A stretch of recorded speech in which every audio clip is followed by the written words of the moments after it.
I'm the Vice Chairman of the Irish Freedom Party. And as our party's name suggests, we have one overriding value, and that is the value of freedom. And that's what we're here to support today. This nation's history was born from a centuries-old struggle for freedom. And that is what defines our national characteristics. That is what Ireland is known as. We are known as a people which will stand up to the oppressor and stand for the rights of the individual. And that's what we're doing here today.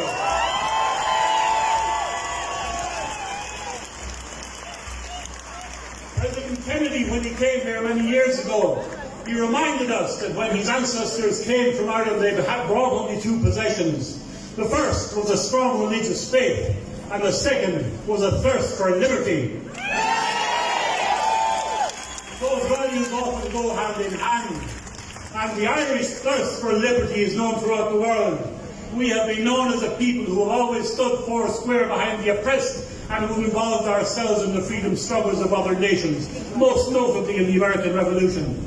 But there is no doubt that today, Irish liberty and Irish freedom is under threat as never before since our independence. Our membership of the European Union has meant we no longer have the right to pass or to scrutinise our own legislation. Our rights of legislation have been abolished.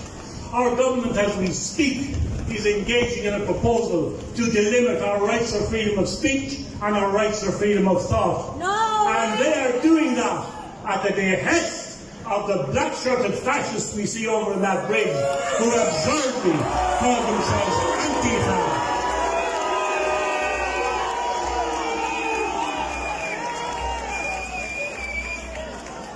Their hate speech laws are being introduced at the behest of a viciously racist organisation who have reversed the dictum of Dr. Martin Luther King and now propose to judge people not by the content of their character, but by the colour of their skin. And that organisation is the organisation known as Black Lives Matter, which, if you don't know about it, is a Marxist organisation which seeks to destroy liberty.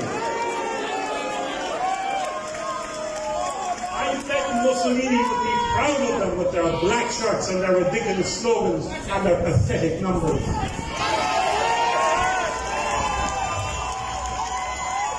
However, the most insidious attack against our freedom today comes from the spurious pretext of fighting the COVID-19 epidemic.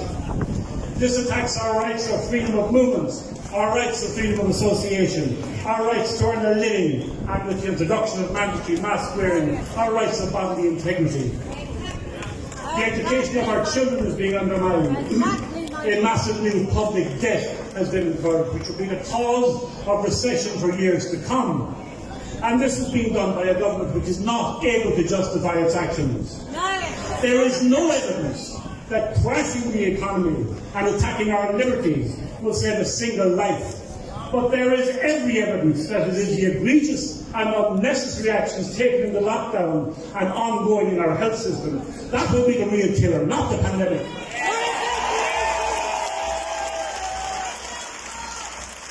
It might be argued that the lockdown was justified for a brief period of time when we didn't fully understand the virus, but we now know that the level of mortality was very low, and those deaths that have been ascribed, if they have been correctly ascribed, which is incorrect, are more likely due to the incompetence of government, which did not handle the matter of the elderly and the vulnerable as it should have done.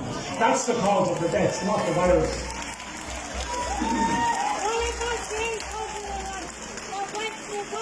In these various programs of restriction imposed by our government, no account has been taken of the mental health of our population, particularly of our elderly.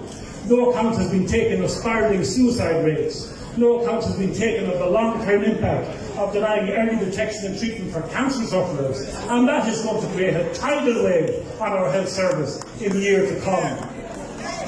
No account has been taken of the ruinous impact on small businesses, pubs, restaurants, tourist facilities, small operators who are forced to see their life's work cast aside and are forced to close their doors. No account has been taken of the suffering of people who have been forced to watch and not be able to participate to accompany their loved ones on their final journey. What a dreadful, dreadful suffering that has caused.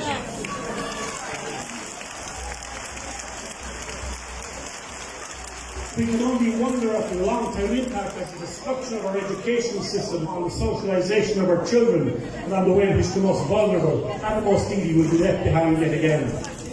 No account has been taken of the ongoing psychological damage done to our people or to the morale of this nation by the creation of a climate of fear, hostility and suspicion among our people. It is this tactic precisely that has created fear and suspicion, which is always used by those who seek to impose tyranny on a society. For the past 6 months, our government has abandoned their decision-making powers and handed over the process of government to a group of public health officials. These are people who do not have the wide focus necessary for the administration of a modern state. They have not taken into account the ramifications of their decisions. In failing to provide the oversight necessary of government, our government has essentially abandoned our democracy. They have declared war on democracy and the critics of a public health emergency.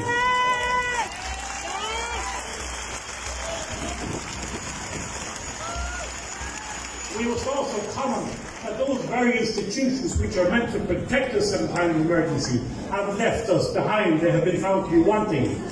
Where has been the opposition? Why has not one party in the Dáil seek to scrutinise the legislation and seek to hold the government to account? Where has been our supine media? Well, we know what they're like.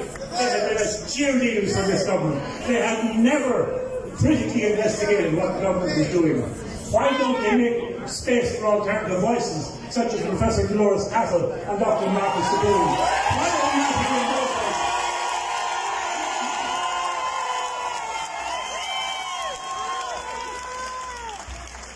Why have our churches acquiesced in the destruction of religious liberty and acted as supplements to an overweening government? Where have been our courts?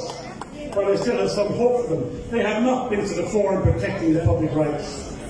Our government is like a con artist. When he's been rumbled, he refuses to admit his mistake. Their attitude to us is, how far can you send a fool? You send them further. Well, I have news for them. We're tired of being fooled, and we're not going to put up with them anymore.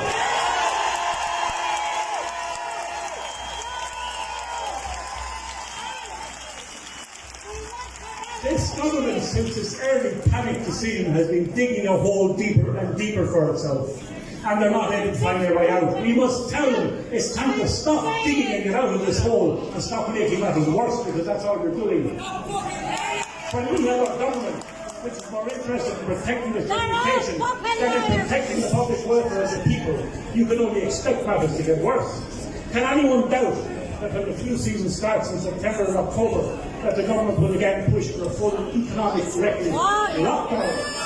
They will do anything rather than admit that they made a mistake. As a people, we need to figure out the real purpose of the cynical attack against our liberty, because I can assure you, it is not for reasons of public health. There are sinister forces within our media and business, and in certain of our political parties, which seek the wreckage of our economy and the wreckage of our society as an opportunity to impose new forms of government and new forms of societal control. They see this crisis as a godsend. How often recently have you heard the phrase, the new normal, or the suggestion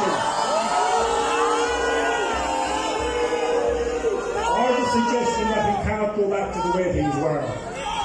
If you have any doubt but that the present crisis will be used as an excuse to introduce a tax against our system of government and our freedoms, you need only look at how fear-mongering has been used in the other great fraudulent crisis of recent times, namely the climate crisis, where we were told that unless we completely destroy our economy and our way of life, we will face Armageddon.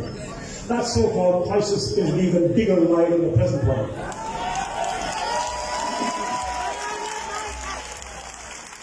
I spoke earlier about how the formation of this nation was the culmination of a centuries-long struggle for freedom.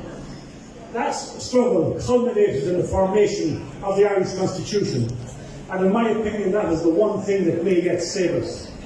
Our Constitution, like the United States Constitution, has as its primary focus the prevention of government overreach and the protection above all else of the rights and liberties of the Irish people.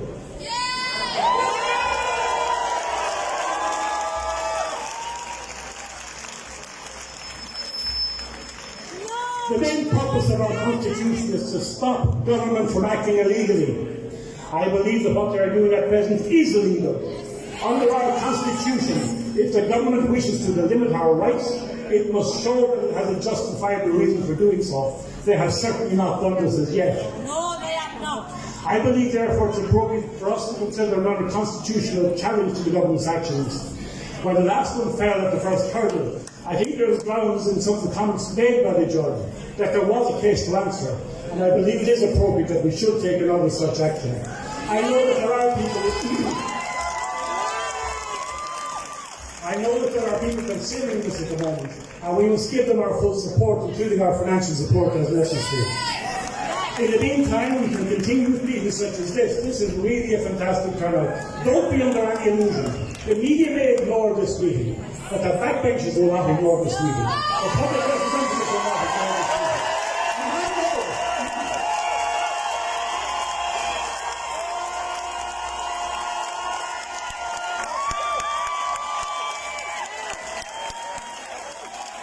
And I know that there are many backbenchers who are just as sceptical of government action as we are, and we have to work on them.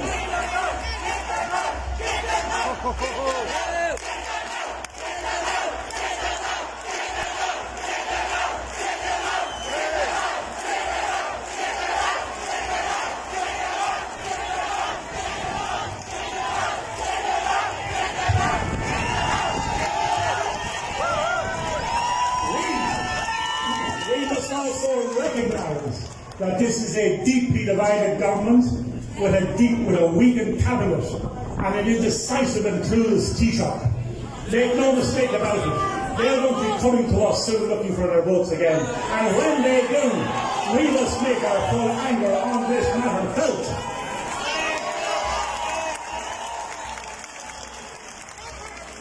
Today, the 22nd of August, is the anniversary of the death of one of Ireland's greatest patriots, Michael Collins.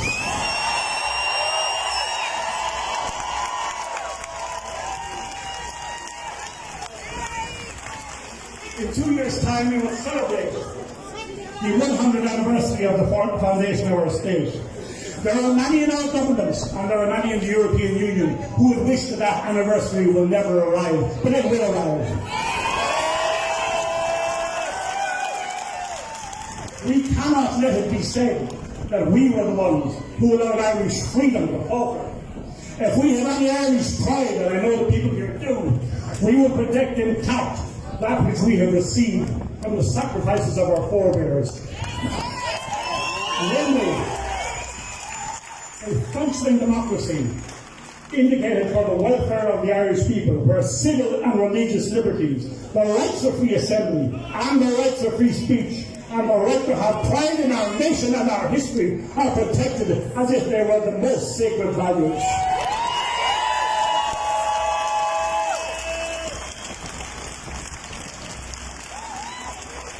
I will give another brief quotation from President Kennedy's visit to this country, when he said that those who seek to oppress the Irish people and to destroy our liberty would do well to look to the lessons of Irish history.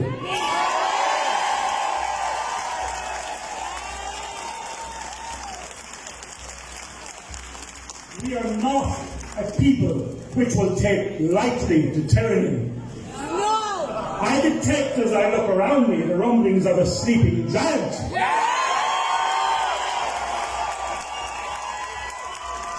And let us hope that that sleeping giant wakes and gives a mighty roar for freedom.